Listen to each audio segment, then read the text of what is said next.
जय गुरु जी। संगत जी को जय गुरु जी। गुरु जी को जय गुरु जी। गुरु जी के साथ मेरी जर्नी 1997 में शुरू हुई। तब हम गुरु जी जब हम गए तो अलका आंटी के साथ और प्रमोद अंकल के साथ हम गुरु जी के दरबार में गए। तब गुरु जी का दरबार एम्पायर स्टेट में हुआ करता था और संगत बहुत ज्यादा नहीं होती थी, काफी कम संगत होती थी। और गुरुजी से जुड़ने का कारण था मेरी सिस्टर इन लॉ को she was not able to conceive करती थी, मगर वो 3rd मंथ में उनका मिसकैरेज हो जाता था। 3 बार ऐसा हुआ तो काफी परेशान थी। तो अलका दीदी जब इधर जाती थी तो उन्होंने हमें बोला कि आप लोग भी चलिए और गुरुजी का आशीर्वाद लीजिए, गुरुजी बहुत ब्लेसिंग्स देते हैं। तो जैसे उस टाइम परेशान थे, जो जहाँ पे बोलता था वहां पे जाते थे। तो हम लोग गुरुजी के यहाँ गए और गुरुजी के यहाँ गए तो वहां का तो नजारा ही कुछ और था। दरबार सजा हुआ है, गुरुजी बैठे हुए हैं और उनकी फेस में इतनी चमक, इतनी रौनक की मतलब उनको देखना भी उनको बिल्कुल आप सामने से देख नहीं सकते थे, आपकी आंखें बंद हो जाती थी। तो खैर एनीवेज हम लोग वहां पे पहुंचे, माथा टेका और मेरी मदर इन लॉ ने गुरुजी बात बहुत कम किया करते थे, ज्यादा बात नहीं करते थे। तो मम्मी ने माथा टेका और अपनी प्रॉब्लम बताई कि ऐसे ऐसे है, सिस्टर के बेबी नहीं होता और मतलब मेरी बेटी के, तो उनका जाओ कल्याण कितना इतना बोला। और हम लोगों को उस टाइम तो कुछ ज्यादा समझ में नहीं आया कि ये मतलब क्या है क्या नहीं है। जिससे भी कभी बात की कि कहाँ तुम बाबाओं के चक्कर में पड़ रहे हो, और सबके अपने अपने डिफरेंट व्यूज थे सब देने के लिए। इधर मेरी सिस्टर इन लॉ ने प्लान किया कि हम बेबी तो हो नहीं रहा मेरे, तो मैं अडॉप्ट कर लेती हूँ। वो चेन्नई रहती थी, चेन्नई से दिल्ली आई तो अडॉप्शन के लिए उन्होंने यहाँ पे काफी फॉर्म्स वगैरह फिल किए हुए थे। तो हम लोग जब भी जाते हमने वहां पे रिक्वेस्ट की कि आप जो भी हमें मतलब बच्चा हम लेंगे उसका हम चेकअप जरूर कराएंगे। नॉर्मली ये अपने डॉक्टर से ही चेकअप कराते हैं, परमिशन नहीं देते हैं, बट विद गुरुजी's ब्लेसिंग या व्हाटएवर मतलब हमको उन्होंने परमिशन दे दी कि आप ठीक है, आप ले जाके बच्चे का चेकअप करा सकते हैं। प्लस उनके अटेंडेंट जो होता था वो एक हमारे साथ आया करता था। तो एक बच्चे को लेके आए, उसमें कुछ प्रॉब्लम निकली, फिर दूसरे बच्चे को लेके आए। तब मैं मेरी 2 बेटियां हैं तो मैं अपनी बेटियों को निजामुद्दीन के में एक डॉक्टर हैं, डॉक्टर गुल जफ्तियानी, उनके पास लेके जाया करती थी। तो हमारा बहुत फेथ था उनके ऊपर, तो हम उधर ही लेके आते थे इन बच्चों को जो भी हम जिनको मतलब जैसे अडॉप्ट करने का होता था। तो जब हम तीसरे बच्चे को लेके आए तो she was a very healthy baby, very good looking baby, बहुत प्यारी सी बच्ची थी वो। तो जैसे ही उन्होंने देखा, डॉक्टर ने देखा, तो कहती है कि नो, आप इसको नहीं अडॉप्ट कर सकते, इसको तो मेरे को लगता है कि काफी प्रॉब्लम है, ये बच्चा तो मतलब कभी ठीक रहेगा ही नहीं, आपको इसको हमेशा ही मतलब हॉस्पिटल ही भागना पड़ेगा, आप एक ये टेस्ट करवाइए इसका पहले। देन शी सेड कि अच्छा ठीक है, मेरे गुरु हैं फ्रेंड्स कॉलोनी में डॉक्टर आर्यन, उनको एक बार आप दिखा लीजिए, एक बार उधर चले जाइए। सो वी वेंट देयर, वहां पे गए हम। तो वहां पे डॉक्टर साहब को, जब डॉक्टर साहब ने बच्ची को देखा, देन ही ऑल्सो सेड, उन्होंने भी बोला कि ये बेबी तो इतना हेल्दी है, why Gul is saying for this test, hepatitis C का टेस्ट बोल रही थी। तो बट मैं उनको बाईपास नहीं कर सकता, तो करा लेते हैं ये टेस्ट। संगीत जी फिर हमने that test was very expensive also, but then हम उसको बाईपास नहीं करना चाहते थे। हमने कहा ठीक है। इधर क्या हुआ कि जिया जी जो साथ में उनके हस्बैंड आए हुए थे, उन्होंने बोला कि भाई सब चीजें तो सिर्फ ठीक चल रही हैं, आप तो ये बच्चा हम अडॉप्ट कर ही लेंगे। उन्होंने सब पेपर्स वगैरह साइन कर दिए and he went back to Chennai. और जो सेंटर से, अडॉप्शन सेंटर से एक जना जाता था मतलब टू चेक कि आप जो बता रहे हैं अपना घर और प्रॉपर्टी वगैरह जितना भी आप बता रहे हैं वो एक्चुअल में आपके पास है भी कि नहीं है। तो एक जना जाता था देखने के लिए, टू डू द सर्वे। तो वो जिया जी उन दिनों इतना फ्लाइट वगैरह का सीन नहीं था, जिया जी ट्रेन में ही जा रहे थे, तो उसकी भी बुकिंग ट्रेन में कराई, उसकी जनरल कंपार्टमेंट में जनरल उसमें कराई, और Zia ji was in the second class. तो ये लोग यहाँ से गए और इधर हुआ कि ये टेस्ट की बात आ गई। टेस्ट हुआ तो पता चला कि बच्चे को वो प्रॉब्लम है और डॉक्टर ने बोला कि आप क्या करने लगे हैं, आप एक तो अडॉप्ट कर रहे हैं और ऊपर से आप मतलब इस बच्चे को लेके सारी जिंदगी हॉस्पिटल के चक्कर लगाते रहेंगे। And my sister was very upset कि अपना हो नहीं रहा है और जिसको मैं हाथ लगा रही हूँ वो उसमें कुछ ना कुछ प्रॉब्लम निकल रही है। तो आप तो कह रहे थे कि आप उधर गए थे, गुरुजी के कहीं गए थे और उन्होंने बोला कि कल्याण की था। तो हमें नहीं समझ में आया कुछ भी कि क्या है क्या नहीं है। एनीवेज ये अपना बहुत परेशान होके 1 महीने के बाद वापस चेन्नई चली गई। एंड वो ही बात है कि गुरुजी ने क्या प्लान कर रखा है हमारी समझ के बाहर है। हम उस चीज को समझ ही नहीं सकते, हमारी सोच बहुत छोटी है। तो पता चला जी जब वापस गई तो उन्होंने कंसीव किया and then she had a very healthy girl after 9 months। बहुत ही प्यारी बच्ची उनको हुई। जब गुरुजी उनको अपना बच्चा देना चाहते थे तो वो अडॉप्शन कहाँ से करने देते।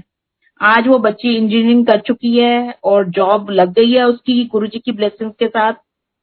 और फिर क्या हुआ कि जब ये सब हुआ तो दैट टाइम एम्पायर स्टेट में बहुत ही रूल्स एंड रेगुलेशंस हुआ करते थे। आप छोटे बच्चों को नहीं लेके आ सकते, मतलब बच्चों को लेके जाना बिल्कुल अलाउड नहीं था गुरुजी के दरबार में। तो that time my husband was selling, वो शिप पे चले गए तो मम्मी और मैं हम लोगों को बड़ा मुश्किल होता था रात को कैसे जाएं, बच्चों को कहाँ छोड़े। तो हमारा गुरुजी के यहाँ जाना डिसकंटिन्यू हो गया। वो भी शायद गुरुजी की मर्जी थी कि हम डिसकंटिन्यू कर दें। फिर हम लोग 2000 में इधर गुड़गांव शिफ्ट हुए। तब मेरी मुलाकात उषा भाटिया आंटी के साथ हुई। तब उनका उनका जो घर है उन्होंने अपने बेसमेंट में मंदिर बनाया हुआ है, गुरुजी का दरबार बनाया हुआ है। तो अब बनाया हुआ है, पहले वहां पे पार्लर हुआ करता था उनका। तो मैं 2000 में जब उनको मिली, उनके पास गई तो मैंने उनके टेबल पे गुरुजी का स्वरूप देखा। तो मैंने पूछा दीदी आप इनको फॉलो करते हैं? तो कहती हाँ, तुम कैसे जानते हो? मैं कहा ऐसे ऐसे हम लोग भी 97 में गुरुजी के उधर गए थे और मैंने उनको बताया कि ऐसे ऐसे मेरी सिस्टर इन लॉ को गुरुजी ने बेबी ब्लेस किया। तो कहते अच्छा तो तुमने फिर जाना क्यों छोड़ दिया? मैं कहा कोई ऐसा रीजन नहीं था क्यों छोड़ा, बस रात के टाइम होता है और बच्चों को ले जाना अलाउड नहीं है। तो संजीव यहाँ पे नहीं होते तो इट वॉज वेरी डिफिकल्ट, इसलिए डिसकंटिन्यू हो गया। कहते अब क्यों नहीं जाते हो? तो अब चलो। फिर हमने जाना शुरू किया।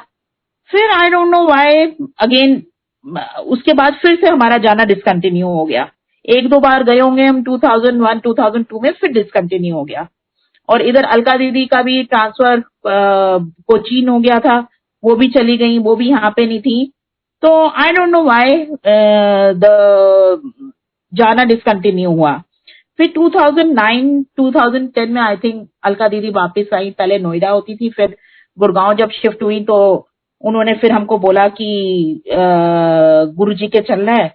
तो हम लोग मैंने अपने अंकल को बोला कि चलेंगे गुरुजी के चलेंगे, तो कहने लगे नहीं नहीं तुम जाओ, मेरे को नहीं जाना है। तो जब मैं गुरुजी के मंदिर गई, मैंने वहां पे जाके माथा टेका। अब आज ही का सत्संग मैं सुनाऊं आपको तो आज जब ये बिगड़ी मेरी तकदीर तुमने बनानी है वाला जब भजन गुरबानी इधर चली, तो ये उस दिन भी 2010 में जब मैं फर्स्ट सेकंड थर्ड टाइम जब मैं इनफैक्ट गुरुजी के गई हूँ तो यही चल रहा था। और मैंने गुरुजी से यही माथा टेक के अरदास की कि गुरुजी आप मुझे तो बुला रहे हो, तो अब मेरे अंकल को भी बुलाइए, नहीं तो अकेले आना तो बड़ा मुश्किल है।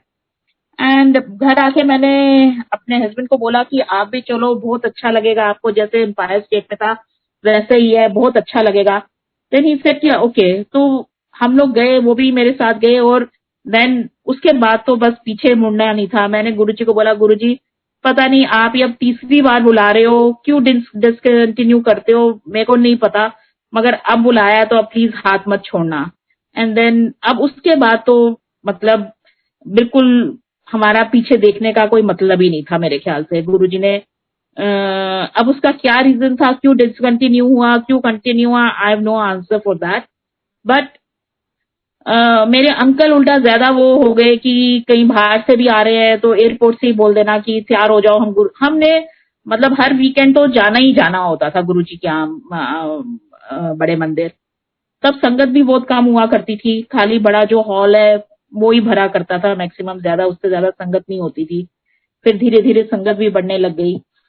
फिर अलका दीदी का अलका अलका आंटी का तो सत्संग आपने सबने सुना ही होगा कि गुरुजी ने उनको कैसे दूसरी लाइफ दी है। उनको 4th स्टेज कैंसर था और वो ठीक हुई, तो मैं ही उनके साथ कीमो के लिए जाया करती थी। और एक बार हम लोग उनका पेट स्कैन होना था, तो दीदी वही गाउन, हॉस्पिटल गाउन पहन के बाहर आ गई। तो कहती हैं कि मैं कहा आपने चेंज नहीं किया? कहते नहीं, डॉक्टर कह रहे हैं कि अभी चेंज नहीं करो, दोबारा से होना है। मैं कहा क्यों, दोबारा से क्यों होना है? तो मैं अंदर गई तो देखा कि टेक्नीशियंस और डॉक्टर्स बहुत आपस में मतलब कुछ बात कर रहे हैं। और डॉक्टर ने मेरे को देखा तो गुस्सा होने लगे, आप अंदर कैसे आई हैं, आप बाहर जाइए। तो मैं कहा हुआ क्या है डॉक्टर साहब? कहते नहीं, इनका पेट स्कैन दोबारा से होगा। मैं कहा हुआ क्या है? तो कहते नहीं, वो मतलब बिल्कुल रिपोर्ट देख के इतने परेशान थे कि मतलब शायद उनको कुछ नजर ही नहीं आ रहा था। जो 4th स्टेज कैंसर था वो कहाँ गायब हुआ, क्या हुआ, उनको समझ ही नहीं आ रहा था। तो मैं कहा एनीवेज डॉक्टर साहब, उनको बहुत भूख लगी है तो उनको कुछ खिला दूं क्या मैं? तो कहते हाँ खिला दो। मैं बाहर आई तो दीदी का फेस तो मतलब कमाल का ही था गुरुजी के ऊपर। कहते कि लगता है इन्होंने कुछ नहीं मिला। तभी शायद दोबारा से मेरा पेट स्कैन करना चाहते हैं। अच्छा तो चलो एनीवेज, आप कुछ खा लो चल के। तो हम लोग ऊपर कैफेटेरिया में गए तो दीदी ने बोला कि अनकुक्ड कुछ मत लेके आना, कुछ कुक्ड ले आओ। मैं कहा ओके। तो इतनी देर में देखते हैं, मंडे का दिन था संगत जी उस दिन, तो देखते हैं कि दूर से एक ट्रे आ रही है समोसों की। तो कैफेटेरिया वाला भी उसको बोलता है कि भाई तू इस टाइम कहाँ से आ गया, तू तो 4 बजे आता है। तो अलका दीदी बोलती हैं कि देख मीनू, गुरुजी ने समोसे भेज दिए हैं मेरे लिए यहाँ पे। आज हम जा नहीं सके ना बड़े मंदिर। तो इतना सब संगत जी देखने के बाद भी पता नहीं क्यों मेरे मन में, मैंने सब कुछ इतना क्लोजली देखा सब, तब भी मेरे मन में पता नहीं क्यों ये था कि मेरे साथ क्या। मैं मेरे ख्याल से तब तक भी बिल्कुल सरेंडर नहीं कर पा रही थी। विश्वास था मगर कहीं कहते हैं ना कि डगमगा रहा था, मतलब अंदर से कहीं ना कहीं एक वो फीलिंग थी कि मेरे साथ क्या है कि मतलब मैं आपको मानूं। पता नहीं क्यों हम इंसान हमेशा ही गुरु जी को या किसी भी जिसको भी फॉलो करते हैं उसको टेस्ट करते रहते हैं। I don't know why, but तब भी मेरे मन में आता था कि मेरे साथ क्या। तो संगत जी मंत्र जाप का मेरी लाइफ में इतनी ज्यादा, गुरु जी के मंत्र जाप की इतनी इम्पोर्टेंस है और मैं कहती हूँ इतना उसकी ब्लेसिंग्स हैं कि 2014 में मई के मई था 27 मई। तो यही सब जब अलका दीदी के साथ वो ठीक हो गई और सब कुछ हो गया, फिर भी मेरे दिमाग में मंदिर जाना, सब कुछ करना, गुरुजी को फॉलो करना, सुबह मंत्र जाप करना, सब करना, मगर फिर भी कहीं पे एक डाउट था कि मेरे साथ क्या। तो मैं सुबह उठती थी तो अपना टीवी ऑन कर देती थी, उसमें कुछ ना कुछ भजन आते रहते थे। तो उस दिन मेरी डॉटर की स्कूल में पीटीएम था और मेरी कुछ फ्रेंड्स ने आना था, तो मैंने सोचा कि जाने से पहले कुछ किचन का काम कर जाती हूँ। तो मैंने अभी किचन में कुकर में चने रखे और कर रही थी, मैं वहां पे काम कर रही थी किचन के में ही। तो इतनी देर में पता नहीं क्या हुआ, टीवी बिल्कुल ब्लैंक हो गया और मैंने मंत्र जाप करना शुरू कर दिया। और पता नहीं क्या हुआ संजय जी, और वो कुकर फट गया। कुकर फटा तो मतलब इतनी जोर से उसका आवाज, and I was standing just next to the gas, और इतनी जोर से आवाज आई कि हमारी कॉलोनी के जो दूर दूर तक भी लोग थे वो भी हमारे गेट पे आ गए कि क्या हो गया, क्या हो गया। एंड मतलब किचन का तो मतलब बुरा ही हाल था, गैस टूट गई, चिमनी टूट गई, और मतलब, और संगत जी मेरे ऊपर एक ड्रॉप गर्म पानी नहीं, एक चने का मतलब दाना नहीं, कुछ नहीं। मतलब जैसे किसी, जैसे गुरुजी ने पूरे मेरे आसपास एक कवच बना दिया कि भाई इसको कुछ नहीं करना है, बाकी जो होना है हो जाए। तो और वो जब गैस जब टूटी तो जो सिलेंडर्स हैं हमारे, तो वो ड्राइवे में पड़े हुए हैं बाहर। तो मेरे हस्बैंड भी बिल्कुल शॉक से खड़े हो गए, बाहर न्यूज़पेपर पढ़ रहे थे, भागते हुए अंदर आए। और मेरी डॉटर नहा रही थी, वो बाहर आ गई मामा मामा करती हुई, मतलब दोनों ये परेशान। और मेरा मतलब तब भी दिमाग इतना मतलब चल रहा था कि गैस के ऊपर जब गिरा, गैस जब टूटी तो गैस लीक करने लग गई। मैंने बाहर जाके गैस को भी ऑफ किया और मतलब गुरुजी ने मतलब इतना मेरे को बचाया, दूसरी लाइफ ही मैं कहूंगी मेरे को दी, क्योंकि जिसने भी वो किचन देखी उसने बोला कि अच्छा किचन में तो कोई नहीं था ना। मैं कहा नहीं, I was standing next to the kitchen, मैं बिल्कुल चूल्हे के पास खड़ी हुई थी।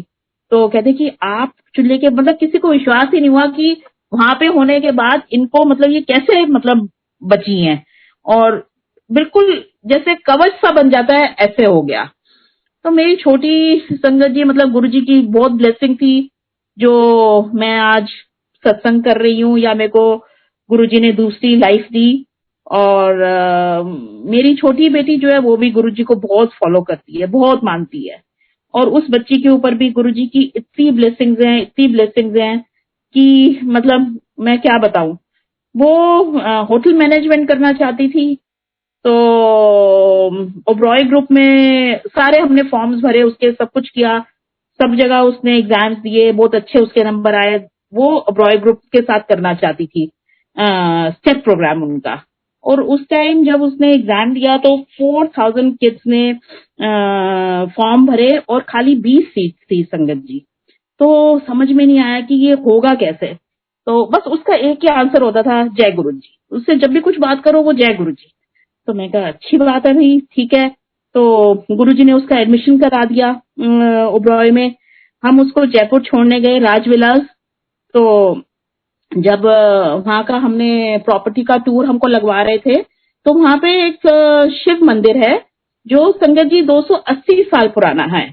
और उसको अगर बाहर से देखो तो वो लगता है कि जैसे मस्जिद है, क्योंकि जब मुगल्स आए थे तो वो शिव मंदिर को ना डैमेज कर दे, ना तोड़ दें, तो इसलिए उसका बाहर का जो लुक है उन्होंने वैसा दे दिया जैसे कि मस्जिद का होता है, वो 4 पिलर्स के साथ और वैसे। तो वहां पे रोज मतलब पूजा होती है, सब कुछ होता है। तो मैंने उधर पंडित जी थे, मैंने उनको पूछा कि क्या मैं अंदर जाके माथा टेक सकती हूँ। तो उनका हाँ जी हाँ जी आप चले जाइए। संगत जी जब मैं अंदर गई तो पता नहीं क्यों मतलब मुझे ऐसे लगा कि जैसे गुरु जी वहां पे हैं और गुरु जी मेरे को पूछ रहे हैं और कुछ चाहिए तेनू। तो वहीं पे मैंने बस अपना माथा टेक दिया, मैंने कहा। और उस इस प्रोग्राम में संगत जी हमने उसके ऊपर, बच्ची के ऊपर एक पैसा नहीं खर्च किया, एक मतलब उल्टा उसको स्टेपन मिलता था। उल्टा उन्होंने ओब्रॉय ग्रुप वालों ने उसको स्टेपन दिया हर मंथ, उसकी यूनिफॉर्म के पैसे, उसकी ग्रेजुएशन के पैसे, मीन्स एवरीथिंग वाज फ्री, मतलब बिल्कुल फ्री।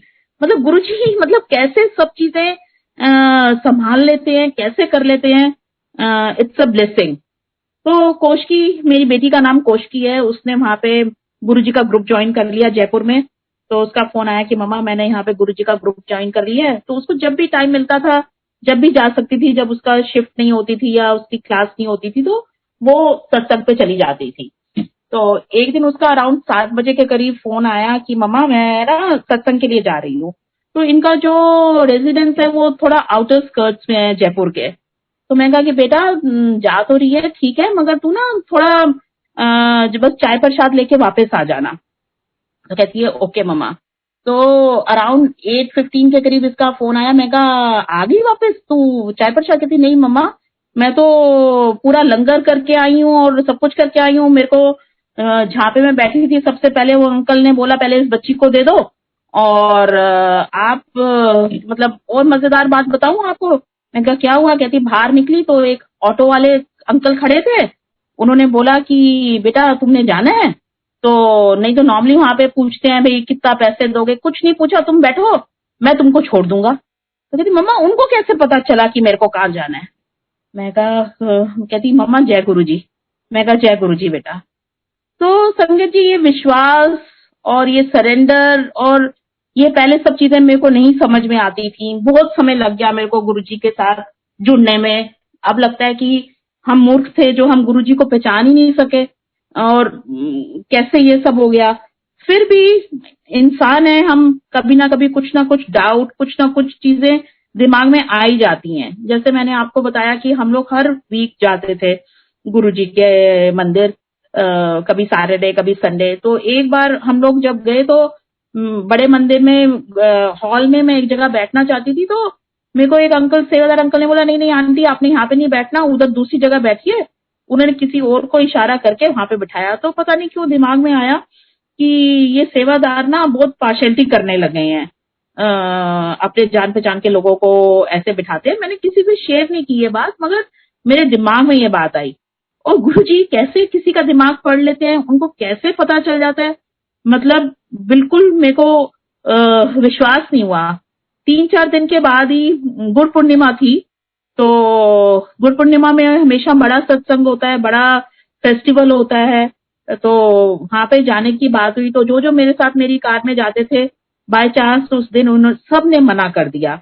अलका आंटी ने भी मना कर दिया, मम्मी ने भी, मतलब सबने कुछ ना कुछ की, नहीं आज नहीं जा पाएंगे, मेरे को ये तकलीफ है, ये तकलीफ है, नहीं जाएंगे। तो मैं भी बैठ गई कि अच्छा भाई कोई भी नहीं जा रहा, अब अकेले कैसे जाऊंगी, मगर मन नहीं मानना मेरा।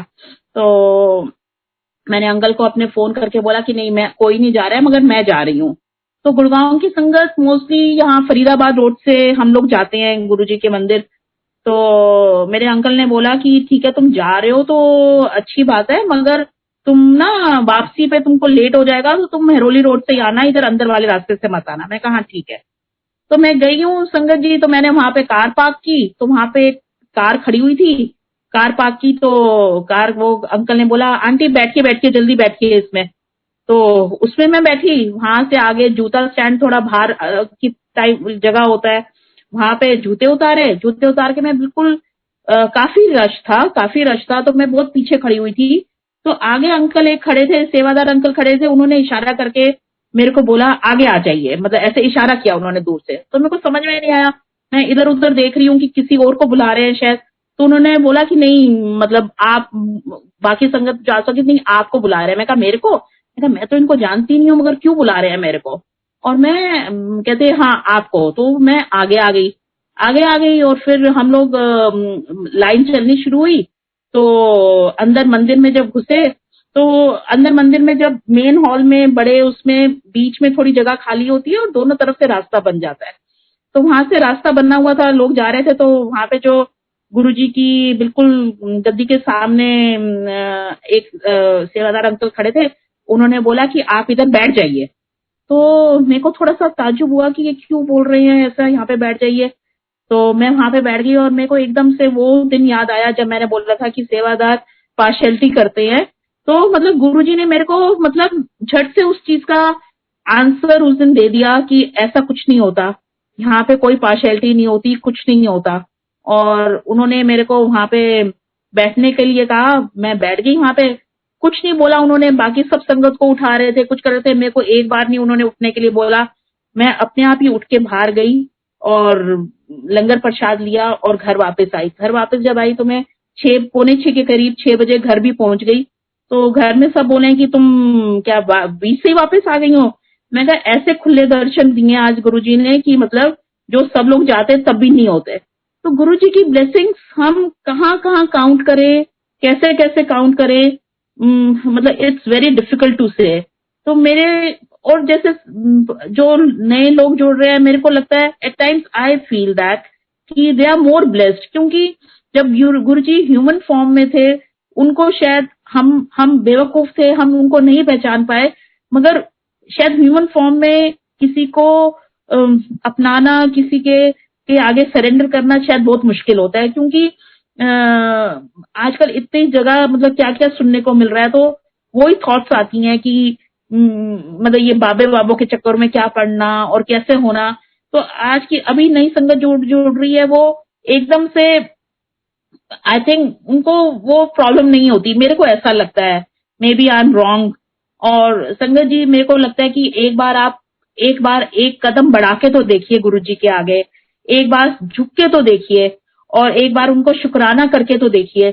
जो मतलब सरेंडर करना, सरेंडर करके देखिए, मतलब गुरुजी को हमारे लिए क्या करना है और क्या नहीं करना है, he is the best person to जज क्या देना है क्या नहीं देना है। अब मेरे को बहुत समय लगा मेरे को, मगर अब पिछले 5-6 साल में मतलब मैं, अब कुछ भी हो जाए, ऐसा नहीं है कि हम गुरुजी के साथ जुड़ गए तो हमारे साथ कुछ तकलीफ नहीं होगी, कुछ बुरा नहीं होगा। It's not going to be a bed of roses. कुछ प्रॉब्लम जो हमारे कार्मिक अकाउंट है वो तो हमने ही काटने हैं, मगर वो किस तरह से आराम से निकल जाएंगे, कितने अच्छे से निकल जाएंगे, वो मतलब पता ही नहीं चलेगा आपको। गुरुजी उसको कितने अच्छे से निकाल देंगे कि मतलब ब्लेसिंग्स तो मतलब एंडलेस हैं। और संगत जी कोई मिडिल मैन की जरूरत नहीं है, किसी की जरूरत नहीं है। आप डायरेक्ट कनेक्शन डालिए, लगाइए गुरुजी के साथ। गुरुजी को कोई गुरुजी के साथ आप कहीं में भी स्वरूप रख के उनसे बात करेंगे, वो आपसे बात करेंगे। और एक बार उनके साथ झुक के तो उनके आगे बस झुक जाइए और उनको सब कुछ, वो सब कुछ संभाल लेंगे फिर। और सत्संग रोज रोज दिन सत्संग हो रहे हैं, रोज दिन सत्संग हो रहे हैं अभी। मतलब इतनी ब्लेसिंग्स हैं गुरुजी की, एंडलेस ब्लेसिंग्स हैं। मैं यहीं पे बस अपने आप को रोकती हूँ और गुरुजी का शुक्राना करती हूँ। और मैंने आज शायद फर्स्ट टाइम ही इस प्लेटफॉर्म में सत्संग किया है। मेरे से कुछ भी गलती हो गई हो, कुछ भी गलत मैंने बोल दिया हो तो गुरुजी मेरे को माफ करना, संगत जी मेरे को माफ करना। शुक्राना गुरुजी, जय गुरुजी।